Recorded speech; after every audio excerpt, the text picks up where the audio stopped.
Hi, Brickroad. Let's play Parasite Eve. I'm sitting here with my co-host, ice cold, delicious Arnold Palmer. Say hi, Arnold. Indeed. This is not the kind of game that I usually play, but I do love it, and I would like to share it with you. And it's a very old game. This is actually, I grabbed this off of PSN. I don't know how long ago. A couple years now. Usually on my YouTube channel, I share games with you that I grew up with, that I played when I was a little kid. So most often, like NES and SNES games, a lot of action games, because they're short. I can split them up into like maybe 20 parts, have a decent sized Let's Play. I've never shared with you a lot of games from my adolescence, from my high school years and such.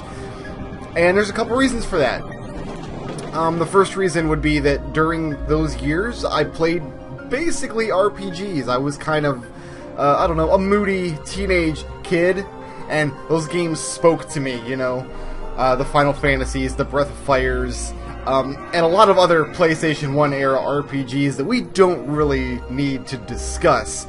And those games just don't make for good Let's Plays, in my personal opinion. I don't like to watch video LPs of RPGs, so I don't know why I would inflict them on you. And a lot of those games, let's face it, weren't very good. I grew out of them in a lot of cases. But Parasite Eve is different, because Parasite Eve is excellent, first of all. It's a great game, and it's short. So this is probably the best way that I can show you guys what I played back in high school, and you can kind of get a snapshot of what I was like when I was... How old was I when this game came out? Let's see, this was 98, so I would have been 15. It starts out with a young woman and her date going to the opera. The young woman's name is Aya. We can, of course, change that if we want. So go ahead and leave your suggestions down in the comments for the character's name, and I will be sure to ignore them, because I recorded this months ago, and what were you even thinking? We're going to just keep her name as Aya. This game was famous for being Squaresoft. At the time, it was Squaresoft. Now it's Square Enix. Those two companies merged like freaking 14 years ago. But anyway, at the time, it was Squaresoft. They're the ones, they developed all the Final Fantasy games. Basically, any trend that got set in the RPG genre during the 90s was set by Squaresoft. They did everything. And this was their first shot at making what they called a cinematic RPG. They wanted to create an RPG where everything about it set the mood, everything spoke to the setting. You'll see the game uses a lot of cinematic camera shots, even though it does work on pre-rendered backgrounds. In a lot of ways, I've kind of always considered this game to be a spiritual successor to Chrono Trigger. Chrono Trigger is only a few years older, honestly. Chrono Trigger was 95, I think, and this game was 98. But even though there are two different platforms, like Chrono Trigger is as close to a cinematic game as you could get on a 16-bit console, Parasite Eve is like the next step in that evolution, so to speak. That's how I've always thought of them. The games have a lot of stylistic similarities in that you don't transition to a new map for combat is one of them, even though both games have RPG combat. They're both kind of short. I mean, Chrono Trigger is quote-unquote short. It's like 20 hours if you play the whole game. But 20 hours back then was short compared to games like Breath of Fire or Final Fantasy VI, you know. Parasite Eve is even shorter. This game is maybe 7 or 8 hours your first time through it. And both games had New Game Plus. In Chrono Trigger, it was called New Game Plus, and Parasite Eve is called X Game, and you basically start the game over from the beginning with all of your bonuses from the previous play, and you just get stronger and stronger as you loop the game. I have a friend of mine who, I hadn't met him in high school. I didn't meet him until we were both adults, but at the time, he also had a PlayStation, and his game was Metal Gear Solid. And he said, man, I played Metal Gear Solid probably every weekend for a year. I came home from school on Friday, I fired up Metal Gear Solid, and just went through it. I did the same thing with Parasite Eve. This game, when it came out, it blew my fragile little mind to a million pieces. I loved it. Probably that summer, after this game came out, I probably played it. I don't even know how many times I looped that X game. So, I have spent the last couple weeks reacquainting myself with it. I drew little maps of all the game areas, which I'll be using. I think I'm a little embarrassed to share them, so I probably won't scan them in for you guys. And yeah, this is horrifying what's happening on screen. This game, with the people getting lit on fire, this is pretty stunningly awful right now. Because even though the mechanics of this game, it's an RPG, at the time, Squaresoft, this was their answer to Resident Evil. Capcom came out with Resident Evil, which was the horror game, and there was a lot of resource management, a lot of claustrophobia, and a lot of puzzle solving. And Squaresoft's like, well, can we drop the claustrophobia and the resource management, and can we make a game with the same kind of theme, the horror storyline, but with the RPG mechanics that our players are used to? The answer is yes, they did, and it was great. And right out of the way, we see that Aya is a badass. That's right. She's gonna go fight crime wearing a ball gown. That's not a ball gown. I don't know anything about women's clothing. I guess there's no point to talking about the mechanics yet. Especially not, like, the game is split up into 6 days, and the first day is mostly story. Well, no, there's some exploration and stuff to do. So basically, this opera singer has just burned down Carnegie Hall, and Aya is going to shoot her repeatedly. That's what the game is about, shooting opera singers. I'm trying to advance the dialogue quickly enough that I'm not here all day, but to leave it on screen long enough for you guys to read it, because previously, my forays into,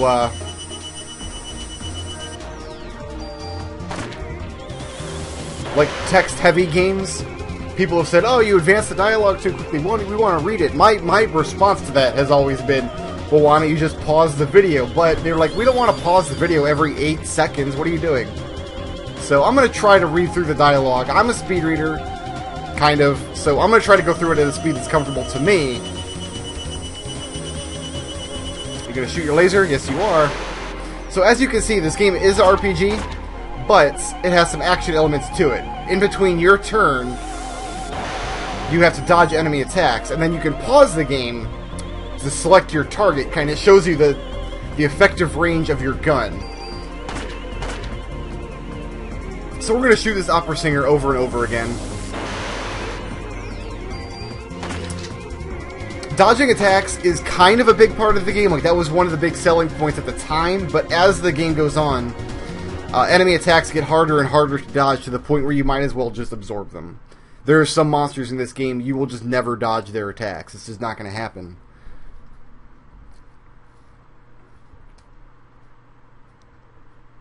So apparently this opera singer has become possessed by some kind of cellular parasitic demon named Eve. Eve is our villain for the game. As you can see, this game predates voice acting from Squaresoft's studios. I don't remember the first game they did with voice acting. I know Xenogears had voice acting, but I think it was just in the anime cutscenes. So it I think Final Fantasy X was their first game that actually had full voice acting.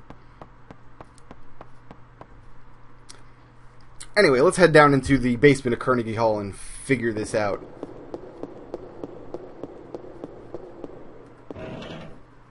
First, we're going to get a medicine, because why not?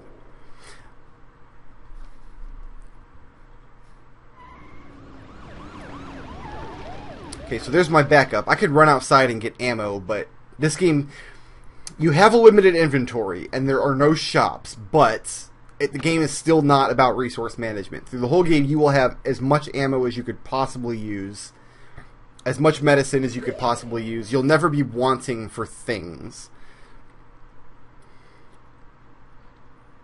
So it's not like the original Resident Evil in that regard, at least.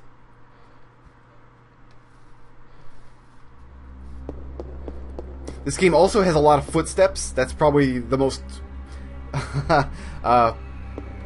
prolific sound in the game, is the sound of clomp, clomp, clomp, clomp, clomp, clomp as Aya goes running down hallways.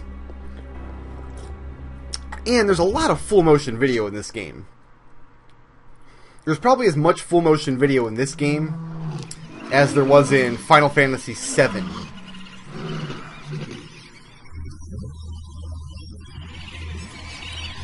Although this game bends it more towards the horror aspects rather than action scenes like Final Fantasy VII did.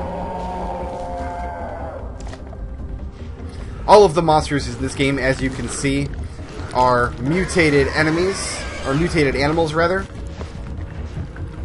The game...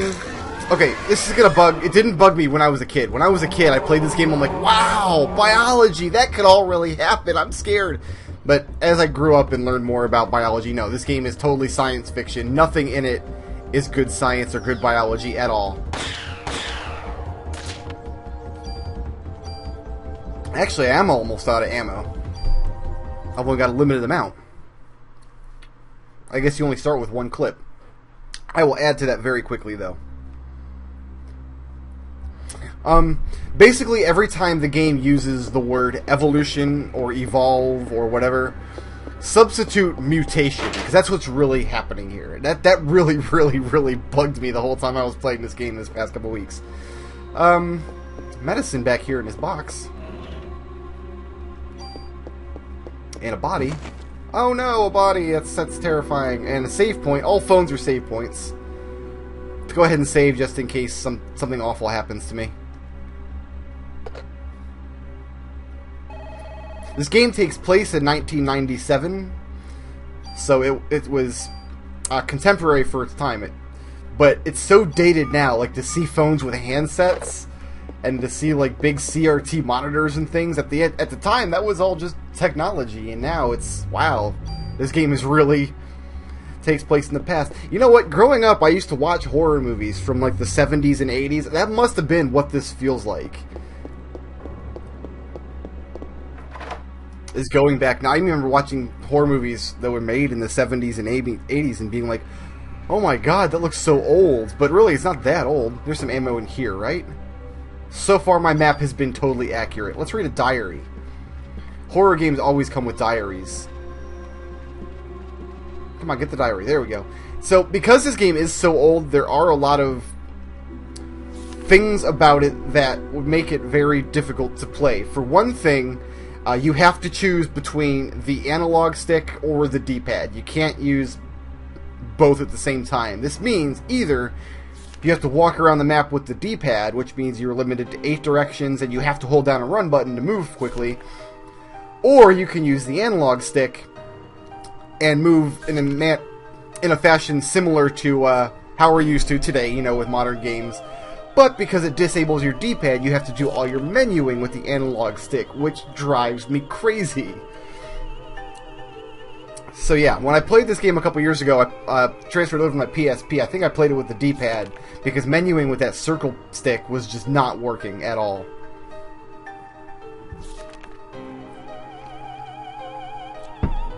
This is Melissa's diary, and she's pretty much crazy, basically. That's what we're learning here, is Melissa's crazy.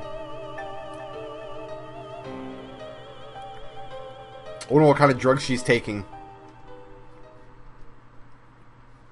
So there's the other key. We can run straight to the boss fight right now if we wanted to. And on an X game, I would. But I need to make sure that I get my equipment and stuff out of here that I need.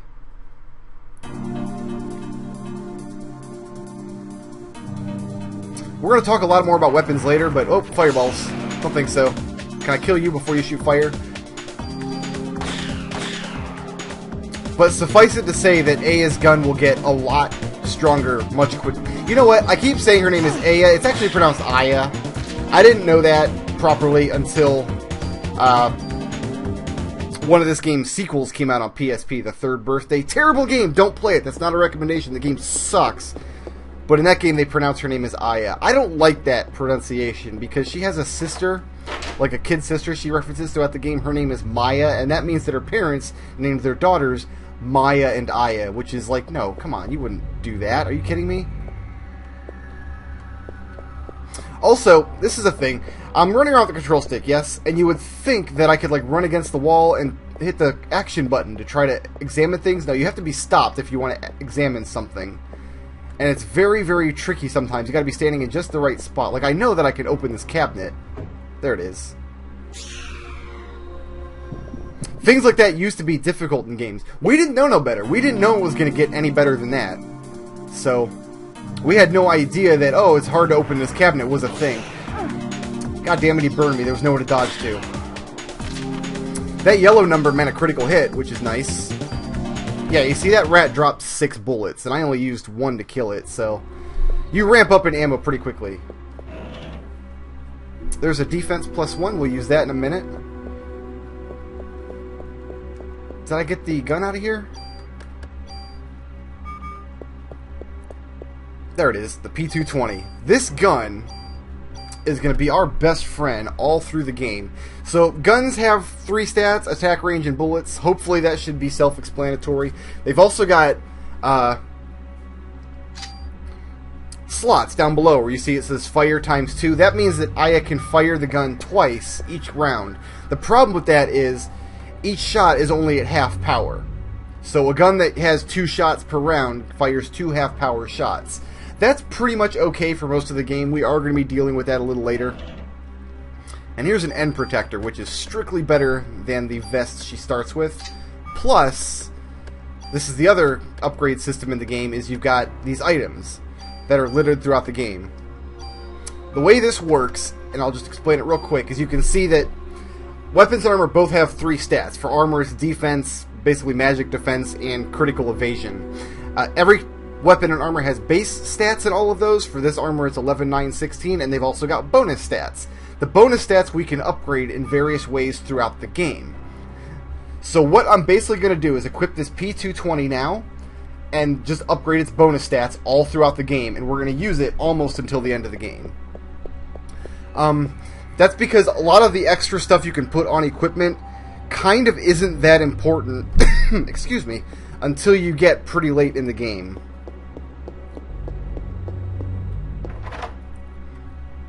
I don't think there's much of anything in this room, but just for the sake of completion, let's hop in here and fight a battle or two. Is there even a... Yeah, there's a box down here. It's probably just medicine or something, though. Oh, it's ammo. Well, ammo's probably good.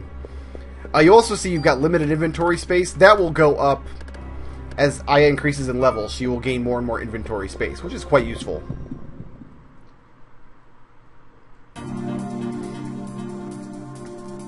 Yeah, it's probably for the best that I came here. Get this good experience.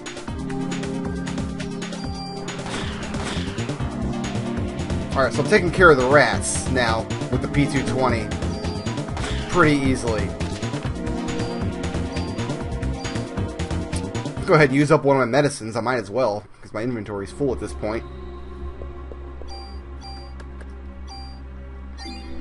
You also get Parasite Energy, which are basically magic spells. It's just magic. Anytime you see the words Parasite or Energy, it's magic. That's all it is. I think I'm going to grab all the ammo in here. Also, there's a clown. Where's the clown at? I want to find that clown. Is he in here? I don't have the clown notated on my map, and that's a mistake, because why would you... There he is. Why would you not want to notate a clown, right? Always notate your clowns, guys.